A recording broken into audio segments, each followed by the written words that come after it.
నమస్కారం. ఈ అనంతమైన సృష్టిలో ప్రతి జీవిని నిరంతరం భయపెట్టే ఒకే ఒక్క పదం పాపం. మనిషి పుట్టినది మొదలు గిట్టే వరకు ఏదో ఒక సమయంలో ఏదో ఒక సందర్భంలో తన మనసులో ఒక ప్రశ్న మెదులుతూనే ఉంటుంది. నేను చేస్తున్నది తప్పా? దీనివల్ల నాకు పాపం అంటుకుంటుందా? అసలు ఈ పాపం అంటే ఏమిటి? అది ఒక చర్యనా లేక ఒక ఆలోచన?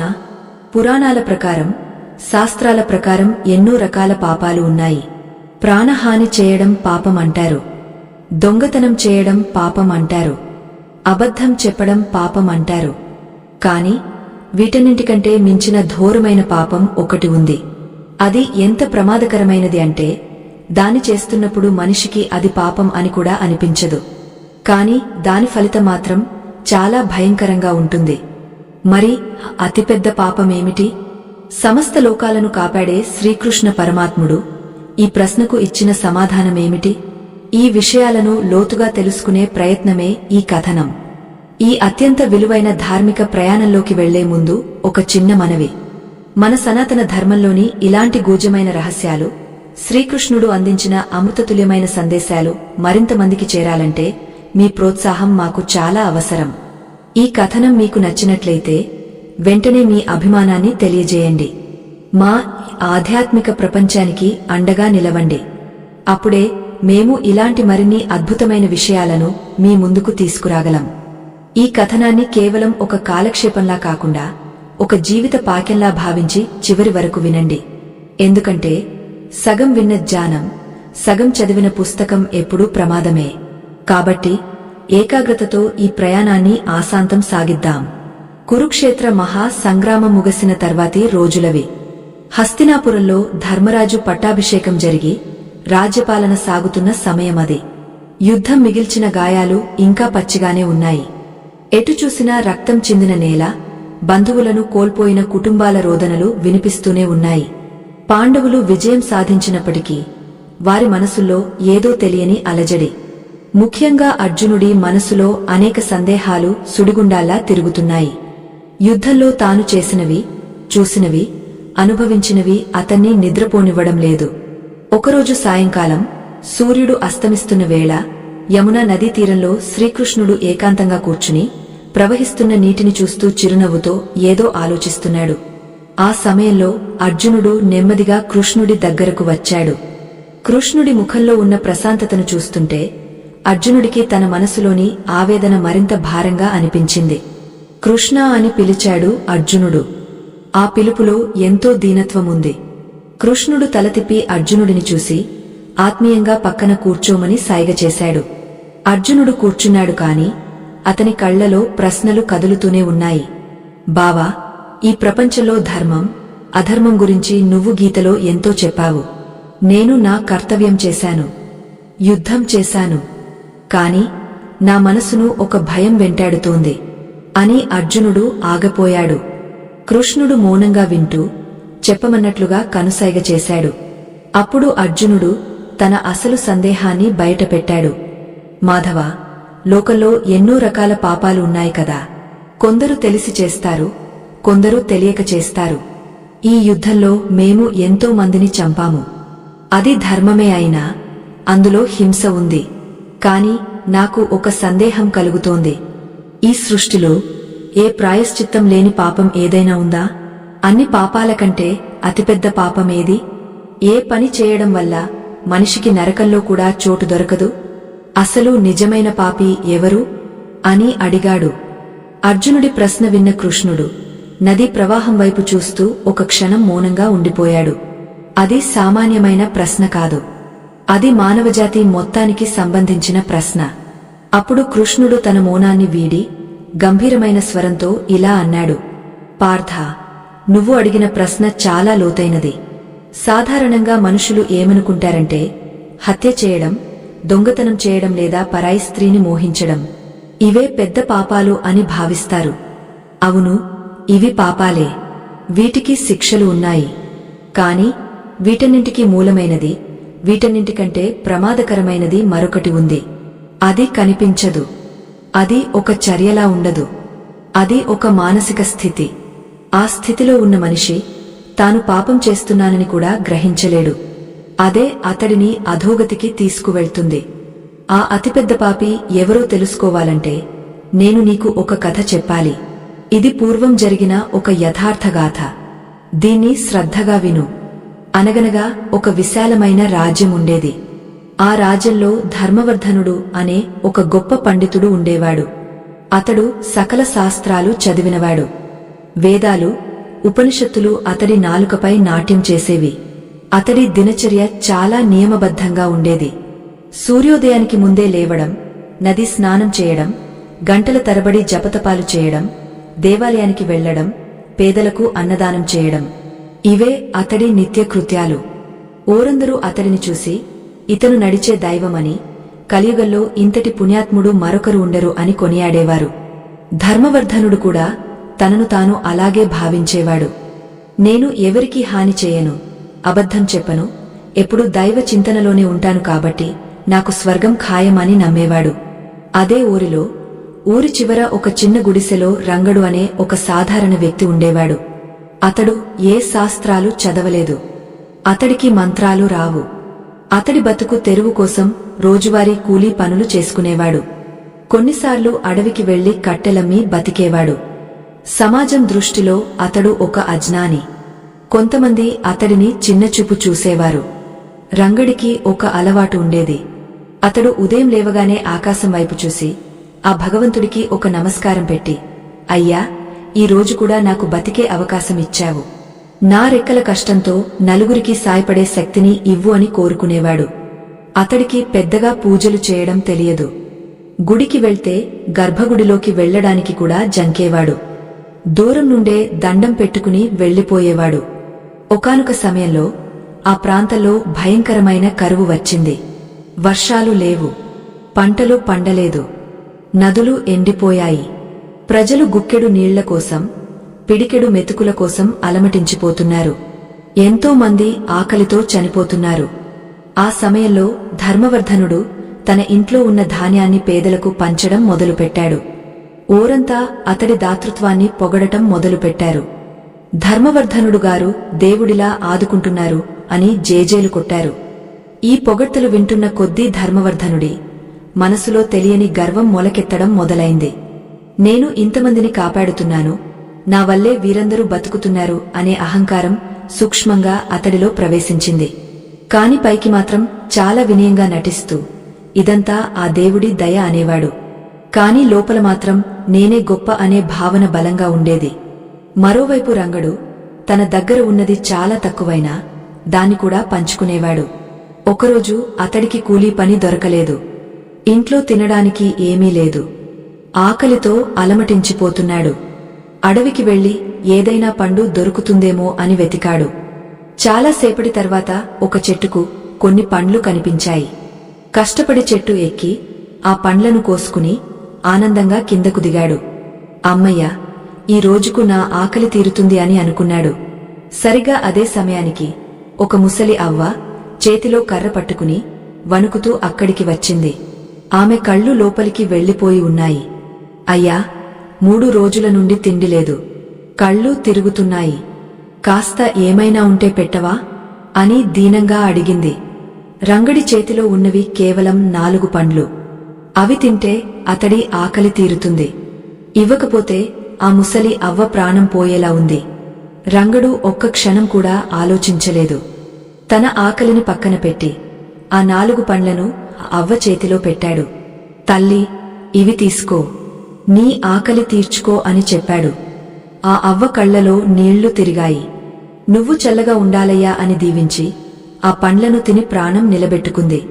రంగడు మాత్రం ఖాళీ కడుపుతో ఆకలి మంటతోనే అక్కడి నుండి నీళ్లు తాగ కడుపు నింపుకుని ఇంటికి వెళ్లిపోయాడు.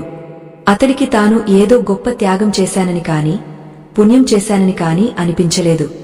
ఒక మనిషి ఆకలి తీర్చడం తన బాధ్యత అని మాత్రమే అనుకున్నాడు. ఇలా రోజులు గడుస్తున్నాయి.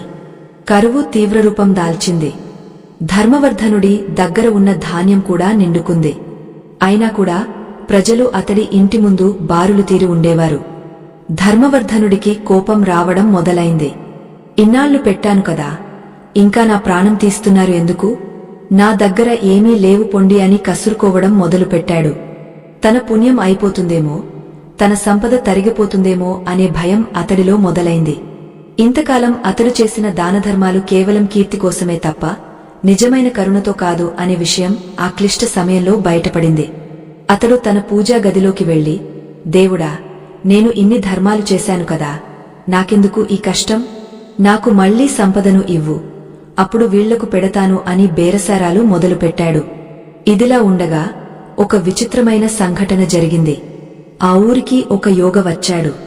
ఆయన సామాన్యుడు కాదు, త్రికాలజ్ఞాని.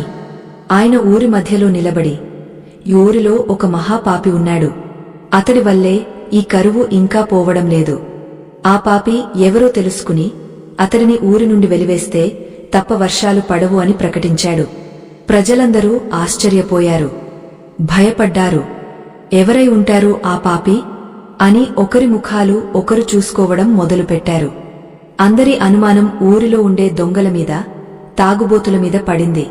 కాని ఆ యోగ మాత్రం, ఆ పాపి మీలో ఎవరైనా కావచ్చు, అతడు బయటకు కనిపించే రూపంలో ఉండడు అని చెప్పాడు. ఆ రాత్రి ఊరంతా నిద్రపోలేదు. ఎవరికి వారు తాము చేసిన తప్పులను గుర్తు చేసుకుంటున్నారు. ధర్మవర్ధనుడు మాత్రం నిశ్చింతగా ఉన్నాడు.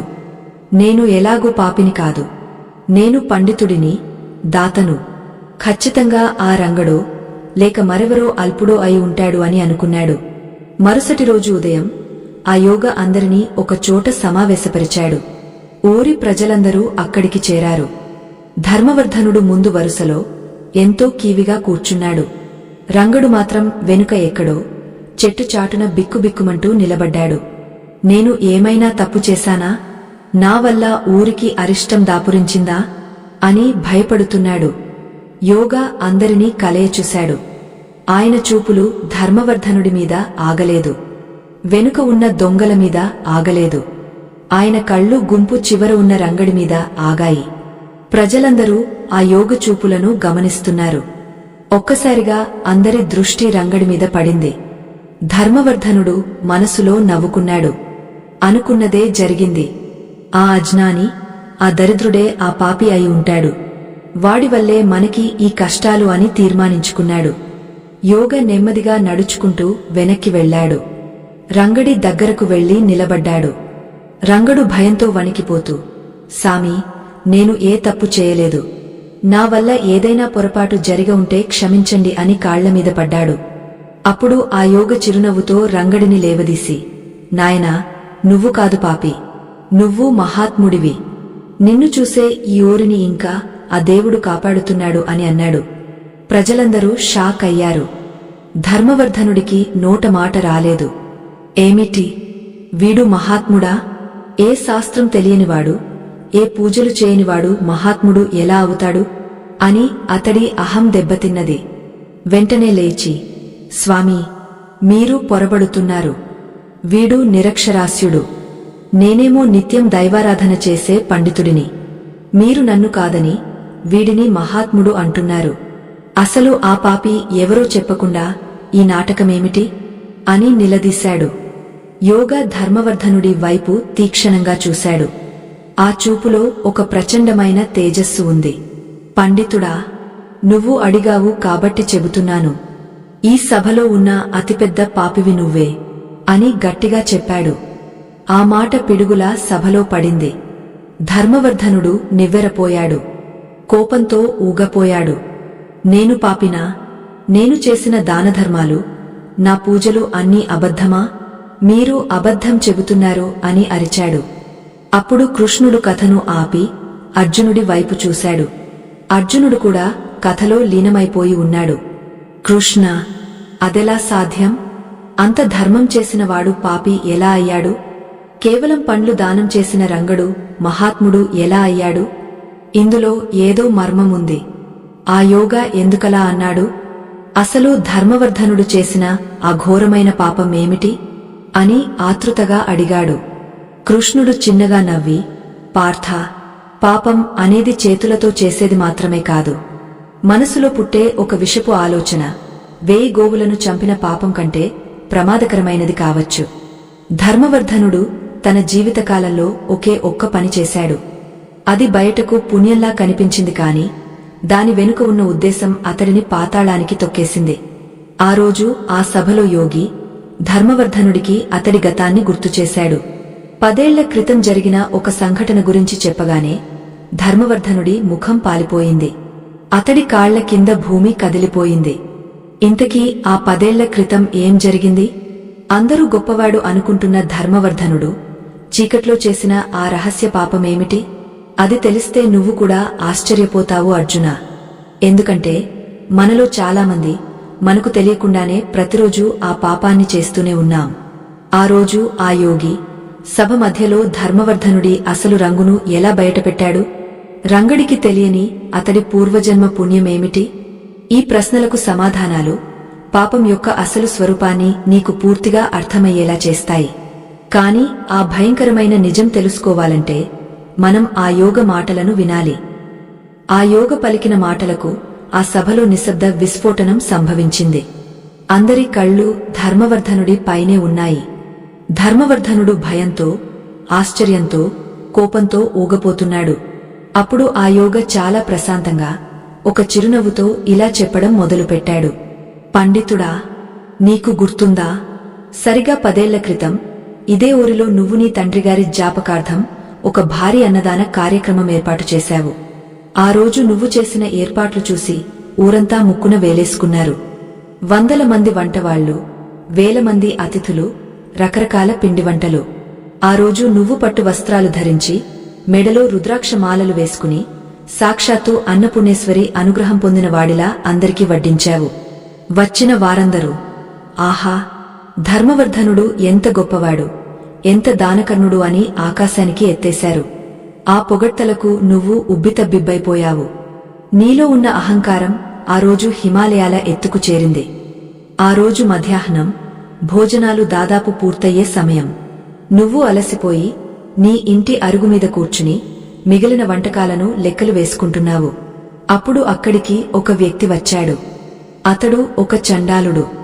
ఒంటి నిండా పుండ్లు, చిరిగిన బట్టలు, నడవలేని స్థితిలో కర్ర సాయంతో అక్కడికి వచ్చాడు. ఆకలి, ఆకలి. అయ్యా, 3 రోజులుగా కడుపులో మెతుకులేదు. ఆకులు అలములు తిని బతుకుతున్నాను. మిగిలిపోయినది ఏదైనా ఉంటే ఆ విస్తరాకులో వేయండి సామి అని నీ కాళ్ల దగ్గర కూలబడి వేడుకున్నాడు. అప్పుడు నువ్వు ఏం చేశావో గుర్తుందా ధర్మవర్ధనా అని యోగి గద్దించి అడిగాడు. ధర్మవర్ధనుడి ముఖం ఒక్కసారిగా నల్లబడిపోయింది. ఆ సంఘటన అతడి మదిలో మెదిలింది. యోగ కొనసాగించాడు. ఆ రోజు నువ్వు ఆ అభాగ్యుడిని చూసి జాలిపడలేదు, అసహ్యించుకున్నావు. ఛీ, దూరంగా పో, ఇక్కడ పండితులు భోజనం చేశారు. నీలాంటివాడు వచ్చి ఈ స్థలాన్ని మైలపరుస్తాడా అని అరిచావు. అయినా ఆకలితో ఉన్న ఆ ప్రాణి, అయ్యా, మైల సంగతి తర్వాత ముందు నా కడుపు మంట చల్లార్చు, ఆ తర్వాత నన్ను కొట్టినా పర్వాలేదు అని నీ కాళ్లు పట్టుకోబోయాడు. అప్పుడు నువ్వు కోపంతో విచక్షణ కోల్పోయి కాలికి ఉన్న పాదుకలతో అతడి ఛాతీ మీద బలంగా తన్ని అతడిని అక్కడి నుండి గెంటించావు.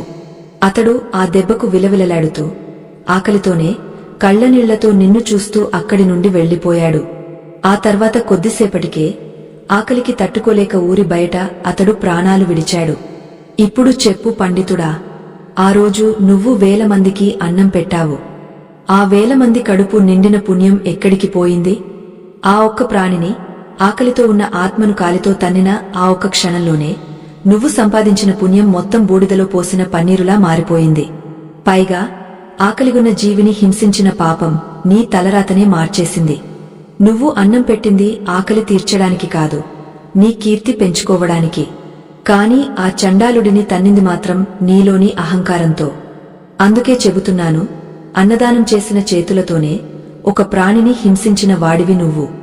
ఆ పాపం నీ వెంట నీడలా తరుముతూనే ఉంది. అదే ఈ కరువుకు మూలకారణం అని యోగా ఊరిమినట్లు చెప్పాడు. ఈ మాటలు వింటున్న అర్జునుడికి ఒళ్ళు గగుర్పొడిచింది. కృష్ణ, కేవలం ఒక వ్యక్తిని నిరాకరించినంత మాత్రాన అంతమందికి అన్నం పెట్టిన పుణ్యం పోతుందా? ఇది కొంచెం కఠినంగా అనిపించడం లేదా అని అడిగాడు. అప్పుడు శ్రీకృష్ణుడు చిరునవ్వు నవ్వి, పార్థ, ఇక్కడే మనుషులు పొరపాటు పడతారు. పాపం అనేది చర్యలో ఉండదు, ఆ చర్య వెనుక ఉన్న భావనలో ఉంటుంది. ధర్మవర్ధనుడు 1000 మందికి అన్నం పెట్టినా అతడి మనసులో నేను పెడుతున్నాను అనే గర్వం ఉంది. కాని ఆ పేదవాడిని తన్నినప్పుడు అతడిలో ఉన్నది ద్వేషం, అసహ్యం. భగవంతుడు ఎప్పుడూ భావగ్రాహి. ఒక పక్క అమృతముంచి మరోపక్క విషముంచితే ఆ విషం అమృతాన్ని కూడా పనికిరాకుండా చేస్తుంది కదా. అలాగే ఎంత పుణ్యం చేసినా మనసులో అహంకారం, తోటి జీవి పట్ల కాఠిన్యం ఉంటే ఆ పుణ్యం నిలబడదు. అందుకే అతడు అతిపెద్ద పాపి అయ్యాడు. కథ మళ్లీ వర్తమానంలోకి వచ్చింది. ధర్మవర్ధనుడు తలదించుకుని నిలబడ్డాడు. ఊరి ప్రజలందరూ అతడిని అసహ్యంగా చూడటం మొదలుపెట్టారు. ఇన్నాళ్లు ఇతడిని మనం దైవంగా భావించామా అని తమలో తాము మాట్లాడుకోసాగారు. అప్పుడు ఆ యోగ రంగడి వైపు తిరిగాడు. మరి ఈ రంగడు ఎందుకు మహాత్ముడు అయ్యాడో తెలుసా అని అడిగాడు. ఆ రోజు ధర్మవర్ధనుడు తన్ని తరిమేసిన ఆ చండాలుడు ప్రాణం పోయే ముందు చివరిగా చూసింది ఎవరినో తెలుసా? ఈ రంగడిని. ఊరి బయటపడి ఉన్న ఆ అభాగ్యుడిని చూసి రంగడు తన దగ్గర ఉన్న రొట్టె ముక్కను నీళ్లలో నానబెట్టి అతడి నోటికందించి అతడి తల నిమిరాడు. ఆ చనిపోయే వ్యక్తి ఆఖరి క్షణంలో రంగడి కళ్లలో భగవంతుడిని చూశాడు. అతడి ఆత్మ శాంతించింది. ధర్మవర్ధనుడు ఆకలిని అవమానిస్తే రంగడు ఆకలిని ఆదరించాడు. ఒక ప్రాణిలో భగవంతుడిని చూడలేనివాడు ఎన్ని పూజలు చేసినా వ్యర్థమే. కాని విగ్రహంలో దేవుడిని చూడకపోయినా సాటి మనిషిలో దేవుడిని చూసినవాడు నిజమైన భక్తుడు. అందుకే రంగడు మహాత్ముడు అని యోగ వివరించాడు. రంగడు కన్నీళ్లు పెట్టుకున్నాడు. సామి, నాకు ఇవేమీ తెలీదు. ఆకలి బాధ నాకు తెలుసు, అందుకే అలా చేశాను అని అమాయకంగా అన్నాడు. ఇప్పుడు అసలు సమస్య వచ్చింది. పాపి ఎవరో తెలిసింది, మహాత్ముడు ఎవరో తెలిసింది. కాని ఈ కరువు ఎలా పోతుంది? వరుణ దేవుడు కరుణించాలంటే ఏం చేయాలి? ఊరి పెద్దలు ముందుకు వచ్చి, మహాత్మా, మా తప్పు మన్నించండి. ధర్మవర్ధనుడి పాపం వల్ల ఊరు మొత్తం శిక్ష అనుభవిస్తోంది. దీనికి పరిహారం లేదా? ప్రాయశ్చిత్తం లేదా? అని యోగ కాళ్లమీద పడ్డారు. ధర్మవర్ధనుడు కూడా తన అహంకారం ముక్కలైపోగా పశ్చాత్తాపంతో ఏడుస్తూ, స్వామీ, నన్ను క్షమించండి. నా కళ్ళు తెరిపించారు. నేను చేసిన పాపాన్ని కడుక్కోవడానికి మార్గం చూపించండి. ప్రాణత్యాగం చేయమన్నా చేస్తాను అని వేడుకున్నాడు. యోగా ఒక క్షణం ఆలోచించి గంభీరంగా ఇలా అన్నాడు. పండితుడా, నీ పాపం సామాన్యమైనది కాదు. అది అహంకారంతో కూడిన పాపం. దానికి ఒకటే మందు. నీ అహంకారం ఎక్కడైతే పుట్టిందో అక్కడే అది చావాలి. ఈ కరువు పోవాలంటే, వర్షం కురవాలంటే రేపు ఉదయం బ్రహ్మముహూర్తంలో ఊరి నడిబొడ్డున ఒక కార్యక్రమం జరగాలి. అదేమిటంటే, ఈ ఊరిలో అందరికంటే నికృష్టంగా నువ్వు ఎవరినైతే భావించావో, ఎవరినైతే అజ్ఞాని అని పేదవాడిని చిన్నచూపు చూశావో ఆ వ్యక్తి కాళ్లను నువ్వు బహిరంగంగా కడిగే ఆ నీళ్లను నీ తలమీద చల్లుకోవాలి. అంతేకాదు, ఆ పాదాల కడిగిన నీళ్లను ఎండిపోయిన నేలమీద చల్లితేనే వరుణుడు కరుణిస్తాడు. ఈ మాట వినగానే ధర్మవర్ధనుడికి గుండె ఆగినంత పనైంది. ఏమిటి, నేను ఒక వేద పండితుడిని ఆ రంగడి కాళ్లు కడగాలా? ఓరందరి ముందు అతడి పాదాలకు నమస్కరించాలా? ఇది చావు కంటే ఎక్కువ అవమానం కదా అని అతడి మనసు గలగిల్లాడింది. అతడిలోని పాత అహంకారం మళ్లీ పడగ విప్పడానికి ప్రయత్నించింది. కాని చుట్టూ ఉన్న ప్రజల చూపులు, ఎండిపోయిన చెరువులు, ఆకలితో ఉన్న పిల్లల ముఖాలు అతడికి గుర్తొచ్చాయి. మరోపక్క రంగడు భయంతో వెనక్కి తగ్గాడు. అయ్యో సామీ, ఇదేం మాట? అయ్యగారు నా కాళ్లు కడగడమా? అది మహాపాపం. నేను ఒప్పుకోను. నరకంలో కూడా నాకు చోటు ఉండదు అని వణికిపోయాడు. కాని యోగ పట్టుబట్టాడు. ధర్మవర్ధన, నిర్ణయం నీదే. నీ అహంకారం కావాలా, లేక ఈ ఊరి క్షేమం కావాలా? నీ పాపం పోవాలంటే నువ్వు ఎవరినైతే తక్కువగా చూశావో వారిలోనే దైవాన్ని దర్శించాలి. రంగడి పాదాల చెంత నీ తల వంచితేనే నీ అహం చస్తుంది. అప్పుడే నువ్వు నిజమైన మనిషివి అవుతావు అన్నాడు. ఆ రాత్రి ధర్మవర్ధనుడికి నరకంలా గడిచింది. నిద్రలేదు. తన జీవితం మొత్తం ఒక్కసారి కళ్ల ముందు కదిలింది. నేను చదివిన చదువు, నా కులం, నా ధనం ఇవేవి నన్ను కాపాడలేకపోయాయి. చివరికి ఒక కూలివాడి కాళ్లు పట్టుకుంటే తప్ప నాకు మోక్షం లేదా అనే సంఘర్షణ అతడిని పిండేసింది. మరుసటి రోజు ఉదయం ఓరంతా గుడి దగ్గర చేరారు. వాతావరణం నిశ్శబ్దంగా ఉంది. రంగడు ఒక రాతి మీద కూర్చోబెట్టబడ్డాడు.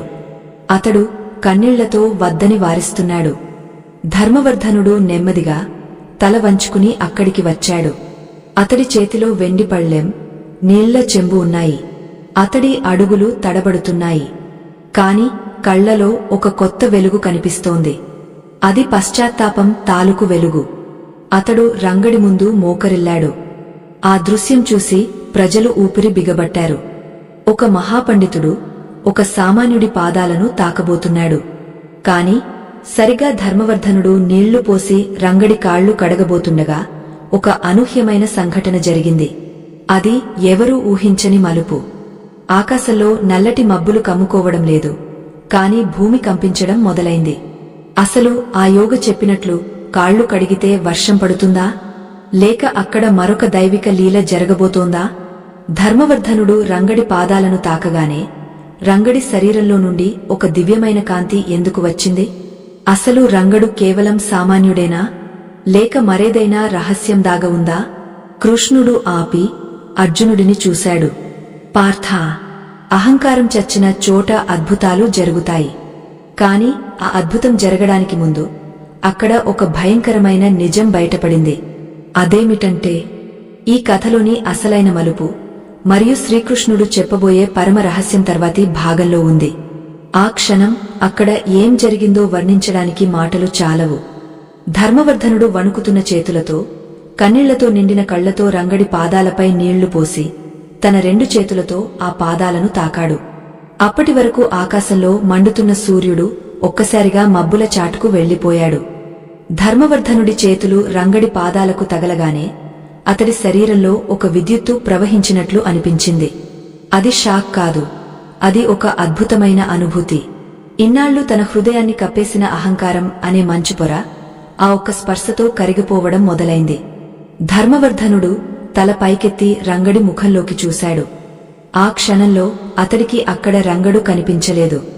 సాక్షాత్తు ఆ పండరిపుర వికలుడు ఆ నల్లనయ్య చిరునవ్వుతో నిలబడి ఉన్నట్లు అనిపించింది. ధర్మవర్ధనుడి నోటి నుండి మాటలు రావడం లేదు, కేవలం వెక్కిళ్లు మాత్రమే వస్తున్నాయి. అయ్యో, ఎంత పని చేశాను! దేవుడు గుడిలో ఉన్నాడని ఇన్నాళ్లు రాతి విగ్రహాలకు అభిషేకాలు చేశాను. కాని ఆ దేవుడు నా ఎదురుగా ఈ సాటి మనిషి రూపంలో ఉంటే ఇతడిని చీత్కరించుకున్నానా? నన్ను క్షమించు రంగా, నన్ను క్షమించు అని గట్టిగా అరుస్తూ రంగడి పాదాలపై తన తల ఆంచి బోరున ఏడ్చేశాడు. ఆ పండితుడి కన్నీళ్లు రంగడి పాదాలను కడిగేశాయి. సరిగ్గా అదే సమయంలో ఆకాశం గర్జించింది. ఇన్నాళ్లుగా ఒక్క చుక్క నీటికోసం ఎదురుచూస్తున్న ఆ నేలమీద చినుకులు రాలడం మొదలయ్యాయి. మొదట చిన్నగా, ఆ తర్వాత కుండపోతగా వర్షం కురవడం మొదలైంది. ప్రజలందరూ ఆనందంతో కేరింతలు కొట్టారు. ఎండిపోయిన చెరువులు నిండుతున్నాయి. పిల్లలు వర్షంలో గెంతులు వేస్తున్నారు. కాని ధర్మవర్ధనుడు మాత్రం ఇంకా అలాగే రంగడి పాదాల దగ్గర కూర్చుని ఉన్నాడు. అతడి పశ్చాత్తాపం ఆ వర్షం కంటే స్వచ్ఛంగా ఉంది. అప్పుడు ఆ యోగా ధర్మవర్ధనుడి భుజం మీద చేయి వేశాడు. పండితుడా, లెమ్ము, ఇప్పుడు నువ్వు నిజమైన పండితుడివి అయ్యావు. ఇన్నాళ్లు నువ్వు చదివిన వేదాలు నీకు నేర్పని పాణ్యం ఈరోజు ఈ పేదవాడి పాదాలు నేర్పాయి. గుర్తుపెట్టుకో, అహంకారమున్న చోట దైవముండడు, వినయమున్న చోట వెతకాల్సిన పనిలేదు, దైవమే అక్కడికి వస్తాడు అని చెప్పాడు. ఆ తర్వాత ఆ యోగా ఆ వర్షంలో నడుచుకుంటూ ఎక్కడికో వెళ్లిపోయాడు. మళ్లీ ఎవరికీ కనిపించలేదు. శ్రీకృష్ణుడు ఈ కథను ముగించి అర్జునుడి వైపు చూశాడు. అర్జునుడి కళ్ళు చెమర్చాయి. మాధవా, ఎంత అద్భుతమైన కథ! నిజమే కదా, అహంకారం మనిషిని ఎంతగా దిగజారుస్తుందో పశ్చాత్తాపం అంతగా ఉన్నత స్థాయికి తీసుకెళ్తుంది. అయితే కృష్ణ, నాదొక సందేహం. ఆ పండితుడు అహంకారంతో తప్పు చేశాడు, కాని తర్వాత తెలుసుకున్నాడు. అంటే అహంకారమే అతిపెద్ద పాపమా, లేదా దీనికి మించిన ఘోరమైన పాపం మరొకటి ఉందా అని అడిగాడు. కృష్ణుడు నవ్వి, పార్థా, అహంకారం అనేది ఒక వ్యాధి లాంటిది. మందు వాడితే తగ్గుతుంది. ధర్మవర్ధనుడు పశ్చాత్తాపపడ్డాడు కాబట్టి విముక్తుడయ్యాడు. కాని నువ్వు అడిగావు కదా, అతిపెద్ద పాపి ఎవరు అని.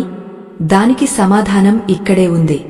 అహంకారం కంటే ప్రమాదకరమైనది అసలు ప్రాయశ్చిత్తమే లేని పాపం మరొకటి ఉంది. దాన్ని కృతజ్ఞత అంటారు. అంటే చేసిన మేలును మరవడం. ఇది వినడానికి చిన్న పదంగానే అనిపించవచ్చు. కాని దీని లోతు తెలిస్తే నీ గుండె బరువెక్కుతుంది. దీని గురించి నీకు అర్థం కావాలంటే మనం చరిత్ర పుటల్లో కలిసిపోయిన మరో చీకటి అధ్యాయాన్ని తెరవాలి. ఇది స్నేహానికి, నమ్మకద్రోహానికి సంబంధించిన కథ. ఈ కథ విన్న తర్వాత మనిషి ఇంత దారుణంగా ప్రవర్తించగలడా అని నీకే అనుమానం వస్తుంది.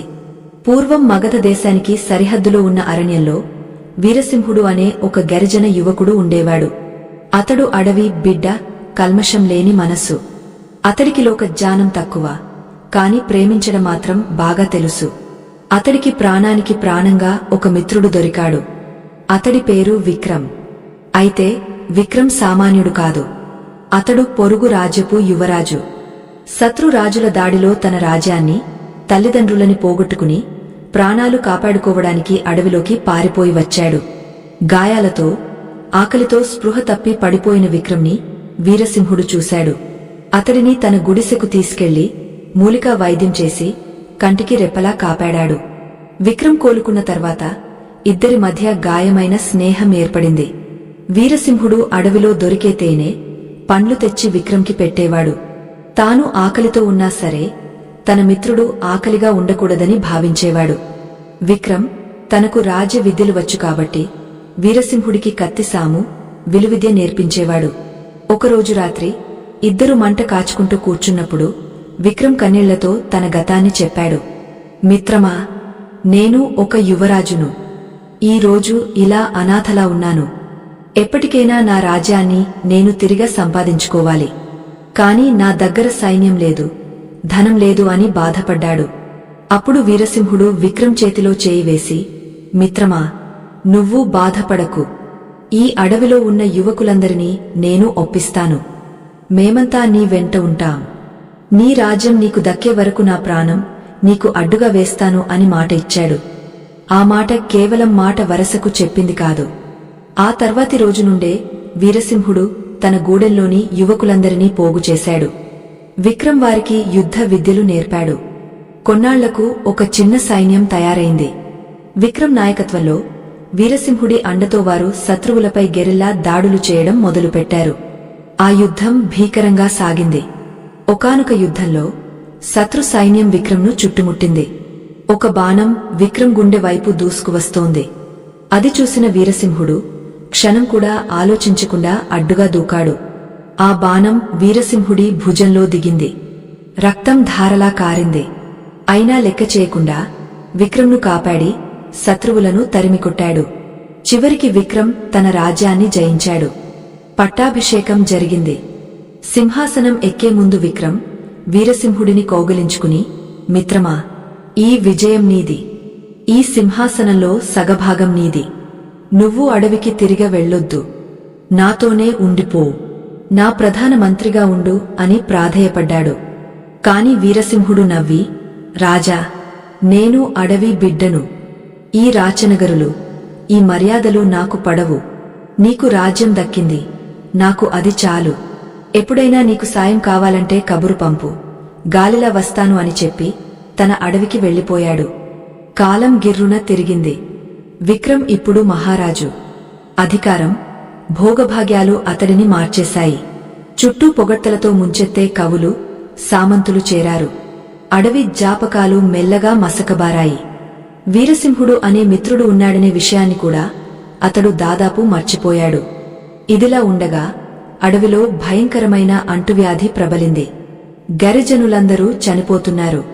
మందులు లేవు, ఆహారం లేదు. వీరసింహుడు దిక్కుతోచని స్థితిలో ఉన్నాడు. అప్పుడు అతడికి తన మిత్రుడు మహారాజు విక్రమ్ గుర్తొచ్చాడు. నా మిత్రుడు రాజుగా ఉన్నాడు కదా, అతడిని అడిగితే ఖచ్చితంగా సాయం చేస్తాడు. నా ప్రజలను కాపాడుకుంటాను అని ఆశతో రాజధానికి బయలుదేరాడు. వీరసింహుడు రాజభవనం ద్వారం దగ్గరకు వచ్చాడు. అతడి బట్టలు చిరిగపోయి ఉన్నాయి, జుట్టు రేగపోయి ఉంది. అడవి మనిషిలా ఉన్నాడు. ద్వారపాలకులు అతడిని అడ్డుకున్నారు. ఏయ్, ఎవరు నువ్వు? ఎక్కడికి వెళ్తున్నావు? అని గద్దించారు. వీరసింహుడు వినయంగా, అయ్యా, నేను మహారాజుగారి బాల్యమిత్రుడిని.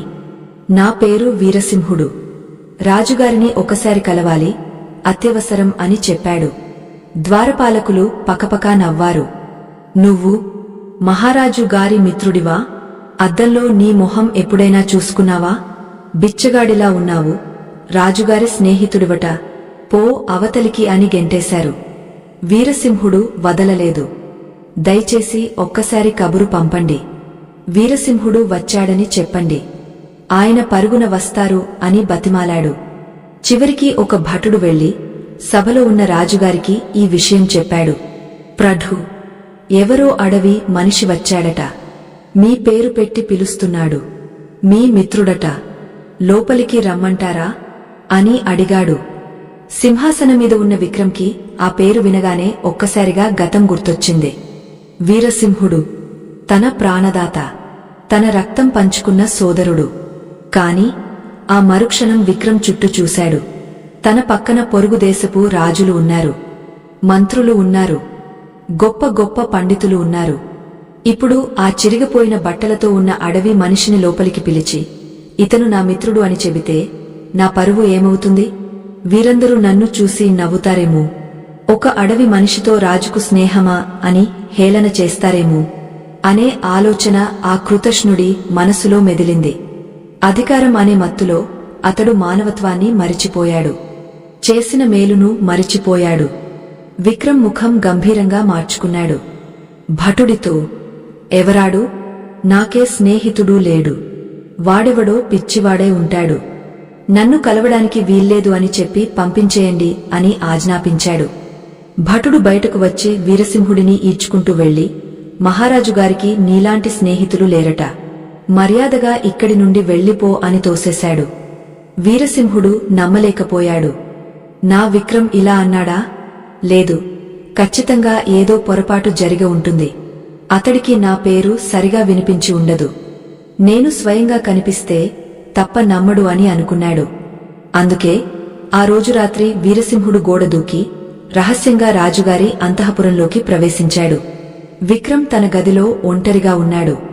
వీరసింహుడు నెమ్మదిగా లోపలికి వెళ్లి, మిత్రమా అని పిలిచాడు. విక్రం ఉలిక్కిపడి వెనక్కి తిరిగాడు.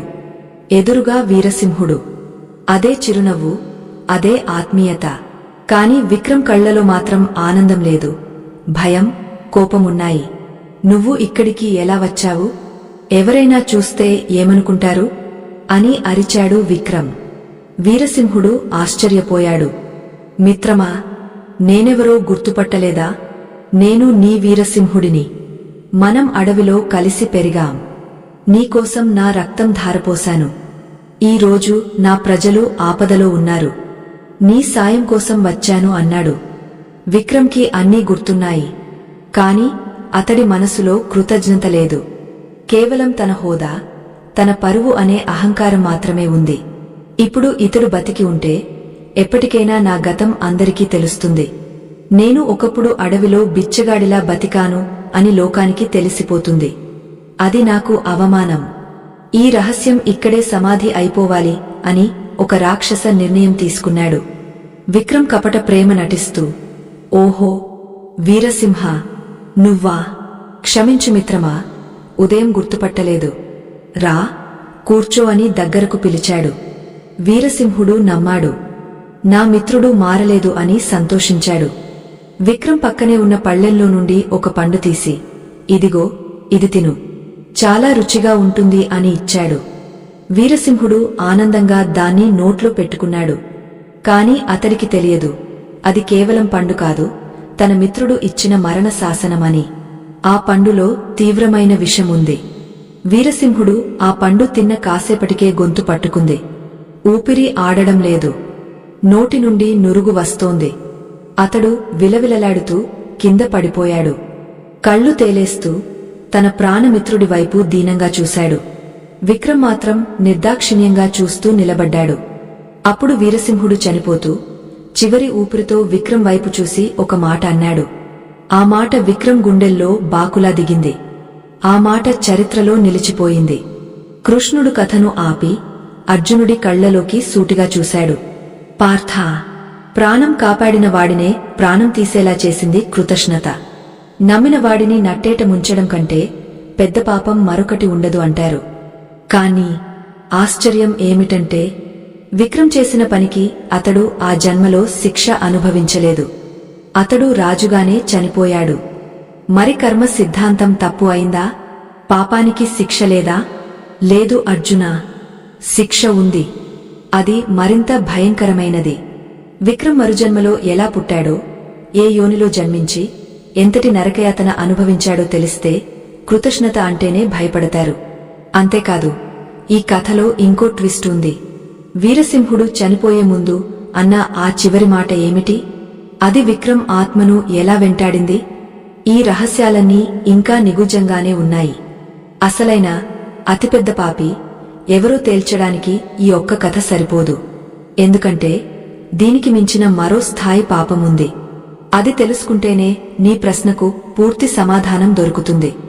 ఆ గదిలో నిశ్శబ్దం రాజ్యమేలుతోంది. నేలమీద పడి ఉన్న వీరసింహుడు ప్రాణాలతో పోరాడుతున్నాడు.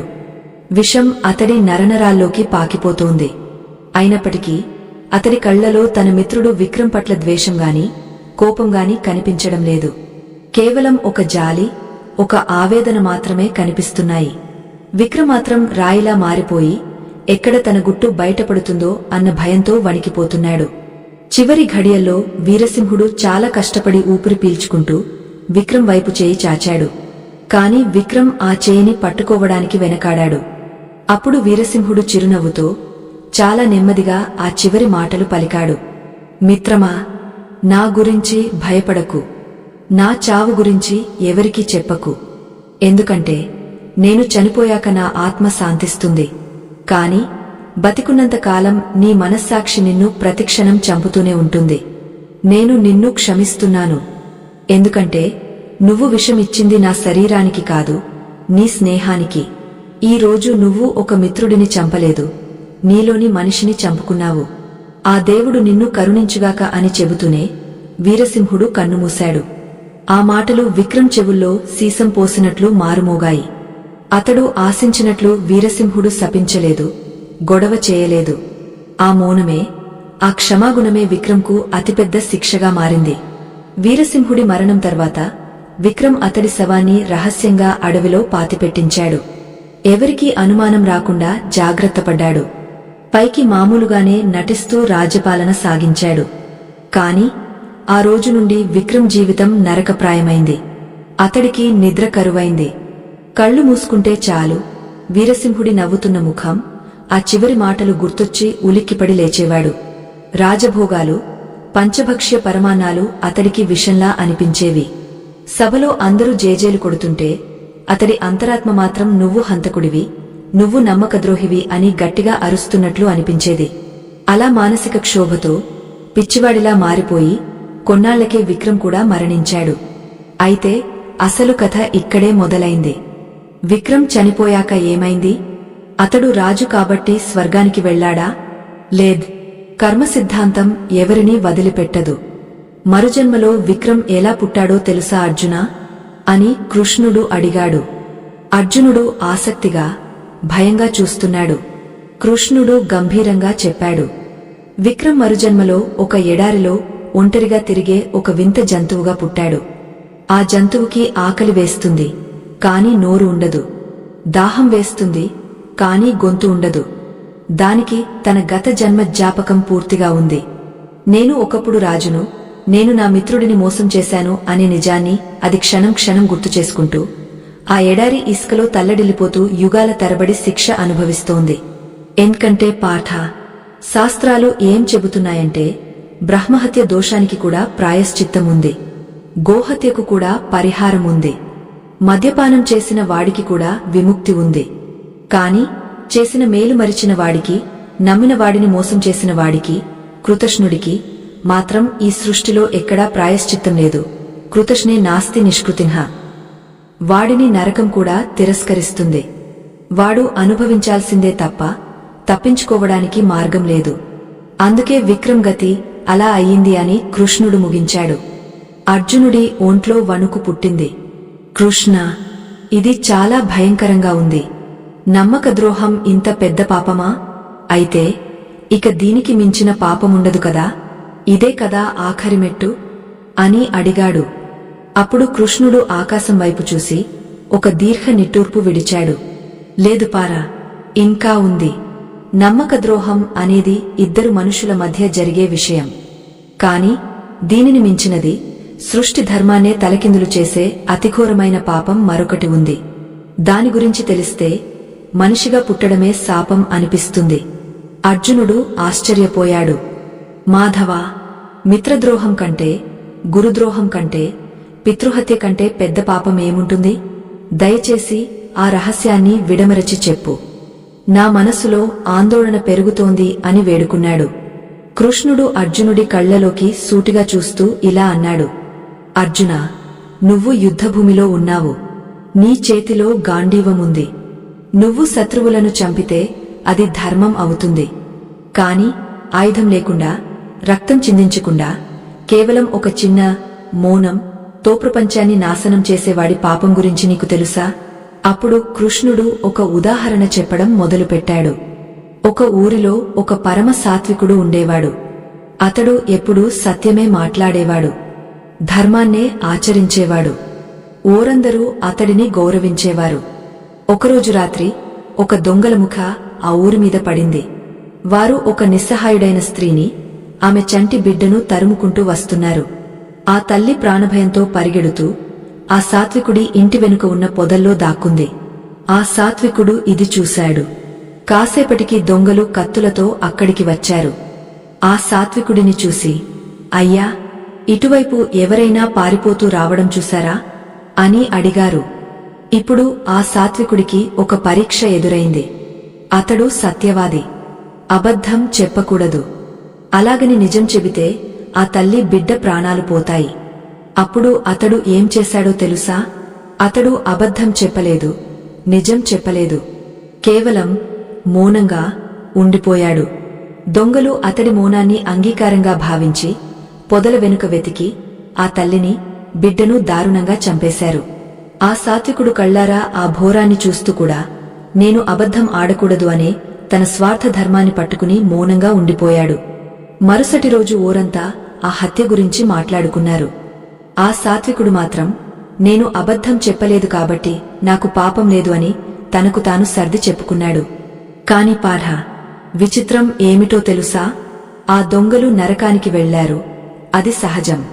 కాని ఆ దొంగల కంటే 100 రెట్లు ఎక్కువ కాలం, మరింత భయంకరమైన నరకంలో ఆ సాత్వికుడు శిక్ష అనుభవించాడు. ఎందుకో తెలుసా? అధర్మం జరుగుతున్నప్పుడు చూస్తూ ఊరుకోవడమంటే ఆ అధర్మానికి సహకరించడమే. శక్తి ఉండి కూడా కాపాడకపోవడం చేతగానితనం కాదు, అది మహాపాపం. ఈ మాట వినగానే అర్జునుడికి కురుసభలో జరిగిన ద్రౌపది వస్త్రాపహరణం గుర్తొచ్చింది. భీష్ముడు, ద్రోణుడు, కృపాచార్యుడు, వీరందరూ మహావీరులు, ధర్మకోవిదులు. కాని ఆనాడు కులవధువుకు అవమానం జరుగుతుంటే సింహాసనానికి కట్టుబడి ఉన్నాం అనే సాకుతో మౌనంగా తలదించుకున్నారు. కృష్ణ అంటే పెద్దలు, గురువులు అని మేము భావించేవారు కూడా ఆనాడు చేసింది మహాపాపమేనా అని గొంతు తడబడుతూ అడిగాడు. కృష్ణుడు కఠినంగా సమాధానమిచ్చాడు. అవును పార్థ, అధర్మాన్ని చేసేవాడికి ఆవేశముంటుంది, అజ్ఞానముంటుంది. కాని అధర్మాన్ని చూస్తూ మౌనంగా ఉండేవాడికి జ్ఞానం ఉంటుంది. తెలిసి కూడా మౌనంగా ఉండటం అంటే ధర్మాన్ని హత్య చేయడమే. అజ్ఞాని చేసే 100 పాపాల కంటే జాని చేసే ఒక్క ఉపేక్ష ప్రమాదకరమైనది. అందుకే ఈ యుద్ధంలో భీష్ముడైనా ద్రోణుడైనా నేలకొరగాల్సిందే. ధర్మం ఎవరి చుట్టము కాదు. కాని అర్జునా, ఇప్పటివరకు మనం చెప్పుకున్నవి వ్యక్తిగత పాపాలు. ఒకరు మోసం చేయడం, ఒకరు మౌనంగా ఉండటం. కాని వీటన్నింటికి పైన సృష్టికర్తనే ఆగ్రహానికి గురిచేసే అంతిమ పాపం ఒకటి ఉంది. ఇది కలియుగంలో ప్రతి మనిషిని పట్టి పీడించే మహమ్మారి. ఈ పాపం చేసేవాడు బయటకి చాలా గొప్ప భక్తుడిలా కనిపిస్తాడు. నుదుట బొట్టు, చేతిలో జపమాల, నోట్లో దైవనామముంటాయి. కాని లోపల మాత్రం విషముంటుంది. వీడినే ధార్మిక వంచకుడు అంటారు. అసలు దేవుడు మనుష్యుల నుండి ఏమి కోరుకుంటున్నాడు? పూజలా? పునస్కారాలా? కాదు. మరి ఈ ధార్మిక వంచకులు ఏం చేస్తారు? అమాయక ప్రజల భక్తిని, భయాన్ని ఆసరాగా చేసుకుని దేవుడి పేరుతో వ్యాపారం చేసేవారి గతి ఏమవుతుంది? దీని గురించి నేను నీకు ఒక చివరి ఉదాహరణ చెప్పాలి. ఇది నా పరమ రహస్యం. ఈ సృష్టిలో నేను ఎవరినైనా క్షమిస్తానేమో కాని ఇలాంటి వారిని మాత్రం ఎప్పటికీ క్షమించను. ఆ పాపమేమిటి? దానికి శిక్ష ఏమిటి? ఈ విషయం తెలిస్తే కలియుగ మానవుడు గుండె మీద చేయి వేసుకుని బతకలేడు. ఇక ఆఖరి ఘట్టానికి చేరుకున్నాం. ఆ పరమపాపి ఎవరో, వాడి లక్షణాలు ఏమిటో, శ్రీకృష్ణుడు ఆఖరిగా చెప్పిన ఆ నిగుజ సత్యం ఏమిటో తెలుసుకోవడానికి సిద్ధంగా ఉండు పార్థ. కృష్ణుడు చెప్పిన మాటలకు అర్జునుడు నిశ్చేష్టుడయ్యాడు. ధార్మిక వంచకులు అంటే ఎవరు? దేవుడి పేరుతో వ్యాపారం చేసేవారా? వారిని కృష్ణుడు ఎందుకు అంతగా ద్వేషిస్తున్నాడు అని ఆలోచిస్తున్నాడు. అప్పుడు కృష్ణుడు చాలా ఆవేదనగా, కఠినంగా ఇలా చెప్పడం మొదలుపెట్టాడు. పార్థ, ఒక దొంగ మన ఇంట్లో చొరబడితే వాడు మన సంపదను దోచుకుపోతాడు. ఆ సంపదను మనం మళ్లీ కష్టపడి సంపాదించుకోవచ్చు. ఒక హంతకుడు మన శరీరాన్ని చంపగలడు, కాని ఆత్మను ఏమీ చేయలేడు. కాని ఈ ధార్మిక వంచకుడు ఉన్నాడే, వాడు మనిషి దగ్గర ఉన్న అత్యంత విలువైన సంపదను దోచుకుంటాడు.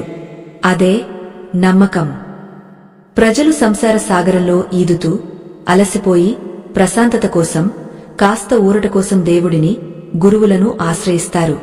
అడవిలో దారి తప్పిన బాటసారికి చేతిలో దివిటి పట్టుకున్న వాడిలా వీరు కనిపించాలి. కాని ఆ దివిటితో బాట చూపించకుండా ఆ అమాయకుల ఇంటినే తగలబెట్టేవాడే ఈ వంచకుడు. వీడు పైకి త్యాగం గురించి ఉపన్యాసాలు ఇస్తాడు, కాని లోపల భోగాలను అనుభవిస్తాడు. వీడు ధర్మం గురించి బోధిస్తాడు, కాని అధర్మాన్ని ఆచరిస్తాడు. దైవ వాక్కును వక్రీకరించి తన స్వార్థానికి వాడుకుంటాడు. అమాయక ప్రజల భయాన్ని పెట్టుబడిగా మార్చుకుని వారిని మరింత అజ్ఞానంలోకి నెట్టేస్తాడు. వీడు చేసే పాపం ఎందుకు అంత పెద్దది అంటే, వీడి ప్రవర్తన వల్ల సామాన్యుడికి కేవలం ఆ వ్యక్తి మీద మాత్రమే కోపం రాదు, ఏకంగా ఆ దైవ వ్యవస్థ మీదే నమ్మకం పోతుంది. ఓహో, భక్తులు అంటే ఇలా ఉంటారా? సన్యాసులు అంటే దొంగలా? అయితే ఆ దేవుడు కూడా అబద్ధమేనా అనే విషపు ఆలోచనను సమాజంలో నాటుతాడు. ఒకసారి మనిషికి దేవుడి మీద, ధర్మం మీద నమ్మకం పోతే ఇక ఆ మనిషిని పాతాళం నుండి ఎవరు కాపాడలేరు. అంటే వీడు ఒక ఆత్మను శాశ్వతంగా నాశనం చేస్తున్నాడు. వైద్యుడే విషం ఇస్తే రోగగతి ఏమవుతుంది? రక్షించాల్సిన వాడే భక్షస్తే దిక్కెవరు? అందుకే పార్థ, వీడికి నరకంలో కూడా ప్రత్యేకమైన శిక్ష ఉంటుంది. అదేంటో తెలుసా? వీరు చనిపోయాక చీకటితో నిండిన అంధకార లోకాల్లోకి విసిరేయబడతారు. అక్కడ వారికి దేవుడి నామం వినపడదు. కనీసం తోడుగా మరొక జీవి కూడా ఉండదు. అనంతమైన శూన్యంలో ఒంటరిగా పిచ్చివాళ్లలా యుగాల తరబడి తిరుగుతూనే ఉంటారు. వారి ఆర్తనాదాలు వినే నాథుడు ఉండడు. ఎందుకంటే వారు బతికున్నప్పుడు ఎంతోమందిని దేవుడికి దూరం చేశారు కాబట్టి చనిపోయాక దేవుడు వారికి దూరంగా ఉంటాడు. ఇదే కర్మ సిద్ధాంతం. ఇదే అంతిమ న్యాయం అని కృష్ణుడు ముగించాడు. అర్జునుడికి ఇప్పుడు అంతా స్పష్టంగా అర్థమైంది. పాపాల్లో కూడా ఇంత వ్యత్యాసముంటుందా అని ఆశ్చర్యపోయాడు. బావా, నువ్వు చెప్పిన దాన్ని బట్టి చూస్తే పాపం అనేది ఒక నిచ్చెన లాంటిది. మొదట అహంకారం, తర్వాత కృతజ్ఞత, ఆ తర్వాత అధర్మాన్ని చూస్తూ ఊరుకోవడం, చివరగా దైవద్రోహం. మరి సామాన్య మానవుడు ఈ భయంకరమైన పాపాల సుడిగుండల్లో చిక్కుకోకుండా ఉండాలంటే ఏం చేయాలి? కలియుగంలో మనిషికి రక్షణ ఏది అని అడిగాడు. అప్పుడు కృష్ణుడు తన విశ్వరూపాన్ని ఉపసంహరించుకుని మళ్లీ ఆ చిలిపి నవ్వుతో పరమశాంతంగా మారిపోయాడు. పార్థ, భయపడకు. వ్యాధి ఉంటే మందు కూడా ఉంటుంది. కలియుగంలో పాపం చేయడం చాలా సులభం, కాని ఆ పాపం నుండి బయటపడటం ఇంకా సులభం. దీనికి పెద్ద పెద్ద యజ్ఞాలు, యాగాలు చేయాల్సిన పనిలేదు. అడవులకు వెళ్లి తపస్సు చేయాల్సిన అవసరం లేదు. నేను కోరుకునేది రెండు విషయాలు. అవి పాటిస్తే చాలు, యమధర్మరాజు కూడా మీ వైపు కన్నెత్తి చూడలేడు. మొదటిది ఆర్జవం. అంటే మనసులో ఒకటి, బయట ఒకటి లేకుండా ఉండటం. నీకు కోపం వస్తే కోప్పడు, ప్రేమ వస్తే ప్రేమించు, కాని నటించకు. కల్మషం లేని మనసు అంటే పసిపిల్లవాడి మనసు. పసివాడికి అబద్ధం తెలియదు, వంచన తెలియదు. అందుకే పిల్లలు నాకు అంత ఇష్టం. నీ తప్పును నువ్వు ఒప్పుకో. పశ్చాత్తాపం అనేది అగ్ని లాంటిది. అది నీ పాపాలను కాల్చేస్తుంది. ధర్మవర్ధనుడి కథలో నువ్వు చూసింది అదే కదా. అతడు చేసిన తప్పు పెద్దదే, కాని పశ్చాత్తాపంతో కడిగేసుకున్నాడు. రెండవది నామస్మరణ మరియు సేవాభావం. కలియుగంలో నామస్మరణకు మించిన ఆయుధం లేదు. నిత్యం భగవంతుడి నామాన్ని తలుచుకుంటూ నీకు చేతనైనంతలో సాటి జీవికి సాయం చేయి. పక్కవాడి కష్టాన్ని నీ కష్టంగా భావించు. ఎదుటివాడి కళ్లలో ఆనందాన్ని చూసి నువ్వు సంతోషించు. ఎప్పుడైతే నువ్వు, నేను అనే భావనను వదిలి మనం అనే భావనలోకి వస్తావో అప్పుడు ఏ పాపం నిన్ను అంటుకోదు. ఏ పని చేసినా అది కృష్ణార్పణం అనుకో. ఫలితాన్ని నాకు వదిలే. అప్పుడు ఆ కర్మబంధం నీకు చుట్టుకోదు. కృష్ణుడు లేచి నిలబడ్డాడు. సూర్యుడు పూర్తిగా అస్తమించాడు. ఆకాశంలో నక్షత్రాలు మెరుస్తున్నాయి. చూసావా పార్థ, చీకటి ఎంత దట్టంగా ఉన్నా చిన్న దీపం చాలు దాన్ని పారద్రోలడానికి. అలాగే పాపం ఎంత పెద్దదైనా భక్తి అనే చిన్న దీపం దాన్ని కాల్చేస్తుంది. కాబట్టి గతాన్ని తలుచుకుని బాధపడకు. భవిష్యత్తు గురించి భయపడకు. వర్తమానంలో ధర్మబద్ధంగా జీవించు. మిగిలిన భారం నాది అని అర్జునుడి భుజం తట్టి రథం వైపు నడిచాడు. అర్జునుడి మనసులో ఉన్న అలజడి ఇప్పుడు పూర్తిగా సద్దుమణిగింది. ఒక గొప్ప ప్రశాంతత అతడిని ఆవహించింది. చూశారు కదా, అతిపెద్ద పాపి ఎవరు అనే ప్రశ్నకు శ్రీకృష్ణుడు ఇచ్చిన సమాధానం మన కళ్ళు తెరిపించింది కదా. మనం తెలిసి తెలియక చేసే చిన్న చిన్న తప్పులే కాలక్రమేణా పెద్ద పాపాలుగా మారతాయి. ముఖ్యంగా మనం గుర్తుంచుకోవాల్సిన విషయాలు 4. మన దగ్గర ఏమున్నా లేకపోయినా అహంకారం ఉండకూడదు. మనకు సాయం చేసిన వారిని ఎప్పటికీ మరిచిపోకూడదు. అన్యాయం జరుగుతుంటే చూస్తూ మౌనంగా ఉండకూడదు. అన్నింటికంటే ముఖ్యంగా దైవభక్తిని, నమ్మకాన్ని వ్యాపారం చేయకూడదు, నటించకూడదు. ఈ కథనం విన్న తర్వాత బహుశా మీలో కూడా ఒక మార్పు మొదలై ఉండవచ్చు. మనం కూడా ఎప్పుడో ఒకప్పుడు ఎవరి పట్లనైనా కృతజ్ఞంగా ప్రవర్తించి ఉండవచ్చు, లేదా అహంకారంతో ఎవరినైనా నొప్పించి ఉండవచ్చు. దానికి చింతించకండి. ఈ క్షణమే ఆ తప్పును సరిదిద్దుకోండి. ఎవరినైతే బాధ పెట్టారో వారిని క్షమాపణ కోరండి. మీ మనసును తేలిక చేసుకోండి. ఎందుకంటే మనిషిగా పుట్టడం ఒక గొప్ప వరం. ఆ వరాన్ని సార్థకం చేసుకోవాలే తప్ప పాపాలతో వ్యర్థం చేసుకోకూడదు. ఈ వీడియోలోని ప్రతి మాట, ప్రతి వాక్యం మీ అంతరాత్మను తాకిందని మేము నమ్ముతున్నాము. శ్రీకృష్ణుడు చెప్పిన ఈ పరమ సత్యాలు మీకు నచ్చినట్లయితే ఈ విషయాన్ని మీలోనే దాచుకోకండి. దీన్ని మీ మిత్రులకు, కుటుంబ సభ్యులకు పంచండి. ఎందుకంటే జ్ఞానాన్ని పంచడం కూడా ఒక గొప్ప పుణ్యమే. బహుశా ఈ వీడియో చూసి ఒక్కరు మారినా, ఒక్కరు తమ తప్పు తెలుసుకున్నా మన ప్రయత్నం ఫలించినట్లే. ఇలాంటి అద్భుతమైన పురాణగాథలు, ధార్మిక రహస్యాలు, శ్రీకృష్ణ తత్వం గురించి మరింత లోతుగా తెలుసుకోవాలనుకుంటే మా ఛానల్ని సబ్స్క్రైబ్ చేసుకోవడం మర్చిపోకండి. మీ అమూల్యమైన అభిప్రాయాన్ని కామెంట్ రూపంలో తెలియజేయండి. మీరు ఏమనుకుంటున్నారు? ఈ 4 పాపాల్లో ఏది అత్యంత ప్రమాదకరమని మీరు భావిస్తున్నారు? కింద కామెంట్ చేయండి. సర్వం శ్రీకృష్ణార్పణమస్తు. మరొక అద్భుతమైన వీడియోతో మళ్ళీ కలుద్దాం. అప్పటి వరకు సెలవు. శుభం.